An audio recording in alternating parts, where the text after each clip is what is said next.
ನಮಸ್ಕಾರ.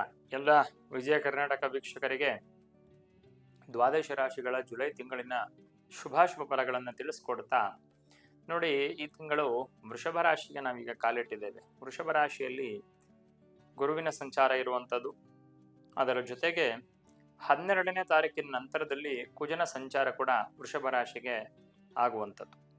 ವೃಷಭ ರಾಶಿಗೆ ಕುಜನ ಸಂಚಾರ ಆದ ನಂತರ ಅಂದ್ರೆ ಜೂನ್ ತಿಂಗಳು ಪ್ರಾರಂಭ ಅನ್ನುವಂಥದ್ದು ಸ್ವಲ್ಪ ಮಧ್ಯಮವಾಗಿ ಇರುತ್ತೆ. ಇಷ್ಟು ದಿವಸ ಯಾವ ರೀತಿಯಾಗಿರುವಂಥ ಒಂದಷ್ಟು ಪರಿಸ್ಥಿತಿಗಳು ಇದ್ವೋ ಅದೇ ರೀತಿಯಾಗಿರುವಂಥ ಒಂದು ಪರಿಸ್ಥಿತಿ. ಆದರೆ 12ನೇ ತಾರೀಕು ವೃಷಭ ರಾಶಿಗೆ ಆಗುವಂತಹ ಕುಜನ ಸಂಚಾರ, 6ನೇ ತಾರೀಕು ಕರ್ಕಾಟಕ ರಾಶಿಗೆ ಆಗುವಂತಹ ಒಂದು ಶುಕ್ರನ ಸಂಚಾರದಿಂದ ಈ ಎರಡೂ ಗ್ರಹಗಳ ಮುಖ್ಯ ಬದಲಾವಣೆ ಅನ್ನುವಂಥದ್ದು ಸಾಧಾರಣವಾಗಿ ಇದ್ದಂತಹ ಆರ್ಥಿಕ ಸ್ಥಿತಿಯಲ್ಲಿ ಒಂದಷ್ಟು ಏರುಪೇರುಗಳು ಬರುವಂತಹ, ಯಾಕಂದ್ರೆ 2ನೇ ಸ್ಥಾನದಲ್ಲಿ ಶುಕ್ರ ಲಗ್ನಾಧಿಪತಿಯಾಗಿ 2ನೇ ಸ್ಥಾನದಲ್ಲಿ ತುಂಬಾ ಶುಭ ಯೋಗಗಳನ್ನ, ಅದರಲ್ಲೂ ವಿತ್ತ ದುಡ್ಡಿಗೆ ಸಂಬಂಧಪಟ್ಟಿರುವಂತಹ ಒಳ್ಳೆ ಯೋಗಗಳನ್ನ ನಿರೀಕ್ಷಣೆಯನ್ನ ಮಾಡ್ತಿರುವಂತ ಸಾಧ್ಯತೆಗಳಿತ್ತು.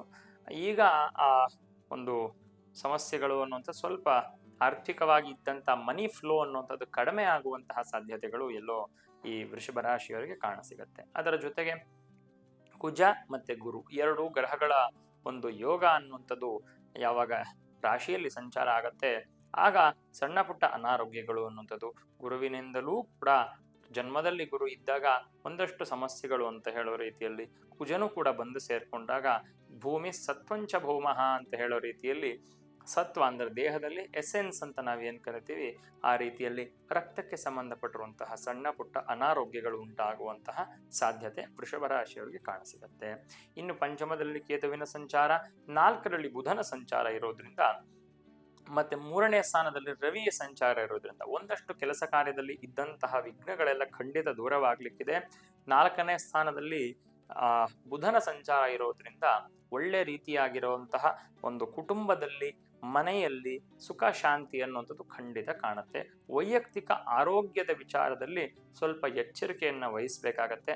ಕೆಲಸದಲ್ಲಿ ಒಂದಷ್ಟು ಬದಲಾವಣೆ, ಒಂದಷ್ಟು ಹಿಂಸೆ, ಒಂದಷ್ಟು ದೇಹ ಅನಾರೋಗ್ಯದಿಂದ ಕೆಲಸನ ಸರಿಯಾದ ರೀತಿಯಲ್ಲಿ ಮಾಡಲಿಕ್ಕೆ ಆಗದೇ ಇರುವಂತ ರೀತಿ, ಅದು ಮಾನಸಿಕ ದೈಹಿಕ ಎರಡೂ ರೀತಿಯಾಗಿರುವಂತಹ ಅನಾರೋಗ್ಯಗಳು ಅಂತ ಕಾಣಸಿಗುವಂತಹ ಒಂದು ಸಾಧ್ಯತೆ ಇದೆ.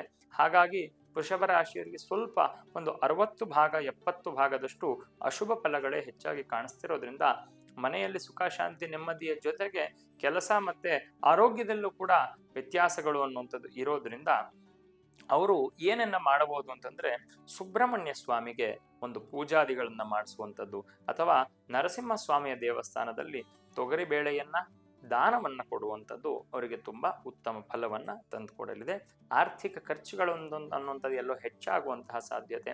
ಹಾಗಾಗಿ ಪ್ರಾರಂಭದಲ್ಲೇ ತಾವು ಈ ತಿಂಗಳನ್ನ ಒಂದು ಎಕ್ಸ್ಪೆನ್ಸಸ್ ನ ಪ್ಲಾನ್ ಮಾಡಬೇಕಾಗಿರುವಂತಹ ಒಂದು ಅವಶ್ಯಕತೆ ಅನ್ನುವಂಥದ್ದು ವೃಷಭ ರಾಶಿಯವರಿಗೆ ಇದೆ. ಹಾಗಾಗಿ ವೃಷಭ ರಾಶಿಯವರು ಪ್ರಾರಂಭದಲ್ಲೇ ತಿಂಗಳಿನ ಒಂದು ಬಜೆಟಿಂಗ್ ಅನ್ನ ಮಾಡಿಕೊಂಡು ಅದಕ್ಕೆ ಅನುಗುಣವಾಗಿ ಅವರು ಅವರ ಒಂದು ವಹಿವಾಟು ಖರ್ಚು ಇತ್ಯಾದಿಯನ್ನ ನಡೆಸಬೇಕು ಅನ್ನುವಂಥದ್ದು, ಯಾರನ್ನ ನಂಬಿ ದುಡ್ಡು ಕೊಡುವಂಥದ್ದು ಅಥವಾ ಈ ತತ್ಕಾಲಕ್ಕೆಲ್ಲ ಹೂಡಿಕೆ ಮಾಡುವಂಥದ್ದು ಅವರಿಗೆ ಸೂಕ್ತ ಅಲ್ಲ ಅನ್ನುವಂಥದ್ದು. ಅನ್ಎಕ್ಸ್ಪೆಕ್ಟೆಡ್ ಆಗಿರುವಂತಹ ಖರ್ಚುಗಳನ್ನ ಅವರು ಎಕ್ಸ್ಪೆಕ್ಟ್ ಮಾಡ್ಬೋದಾಗಿದೆ.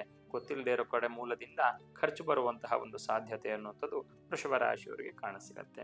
ಒಟ್ಟಾರೆ ವೃಷಭ ರಾಶಿಯವರಿಗೆ ಆರ್ಥಿಕವಾಗಿ ಎಚ್ಚರಿಕೆ, ಮತ್ತೆ ಕೆಲಸದಲ್ಲಿ ಸ್ವಲ್ಪ ಸಮಸ್ಯೆಗಳು, ಅನಾರೋಗ್ಯಗಳು ಅನ್ನುವಂಥ ರೀತಿಯಲ್ಲಿ ಕೂಡ ಕಾಣುತ್ತೆ.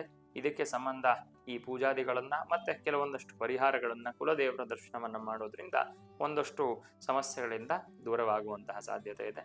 ವೃಷಭ ರಾಶಿಯವರಿಗೆಲ್ಲರಿಗೂ ಕೂಡ ಒಳ್ಳೆಯದಾಗ್ಲಿ. ನಮಸ್ಕಾರ.